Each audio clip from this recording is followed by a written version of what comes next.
আমি আপনাদের অত্যন্ত আনন্দের সঙ্গে জানাচ্ছি যে আমাদের দলের ভারপ্রাপ্ত চেয়ারম্যান, আমাদের কোটি কোটি মানুষের সবচেয়ে প্রিয় মানুষ, যিনি দীর্ঘ প্রায় 18 বছর ধরে নির্বাসিত অবস্থায় রয়েছেন বিদেশে এবং বিগত প্রায় 1 যুগ ধরে তিনি গণতান্ত্রিক আন্দোলনকে নেতৃত্ব দিয়েছেন এবং আমাদের দলকে নেতৃত্ব দিয়েছেন এবং আমাদের যে গণতন্ত্রের উত্তরণের যে ছাত্র গণ অভ্যুত্থানের নেতৃত্ব দিয়ে আমাদেরকে সাফল্যের দ্বার প্রান্তে পৌঁছে দিয়েছেন।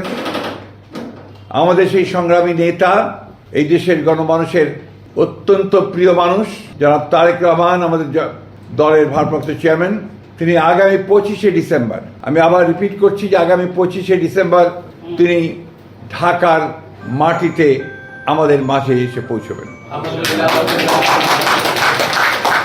আমরা আমাদের দলের পক্ষ থেকে, সকলের পক্ষ থেকে আমরা তার এই আগমনকে শুধু স্বাগত নয়, আমরা আনন্দের সঙ্গে আমরা সমগ্র জাতিকে জানাতে চাইছি। এবং আজকে গণতন্ত্র উত্তরণের পথে যে সমস্ত বাধাগুলো সৃষ্টি হয়েছিল, আমরা মনে করি যে আমাদের ভারপ্রাপ্ত চেয়ারম্যান তারেক রহমান সাহেব দেশে এসে পৌঁছলে সেই সমস্ত বাধা দূর হয়ে যাবে।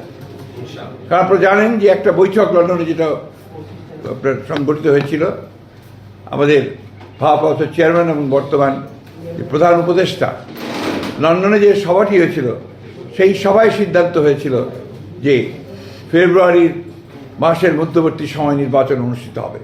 ফলে আমাদের নির্বাচন সম্পর্কে যতটুকু আপনার একটা শঙ্কা ছিল সেটা চলে গিয়েছিল। এবং গতকাল নির্বাচনের তফসিল ঘোষণার মধ্য দিয়ে নির্বাচনের যে রেল চলতে শুরু করেছে, যে সারা দেশের মানুষের মধ্যে যে একটা আশা প্রত্যাশা সৃষ্টি হয়েছে, সেটা বাস্তবায়িত হতে চলেছে।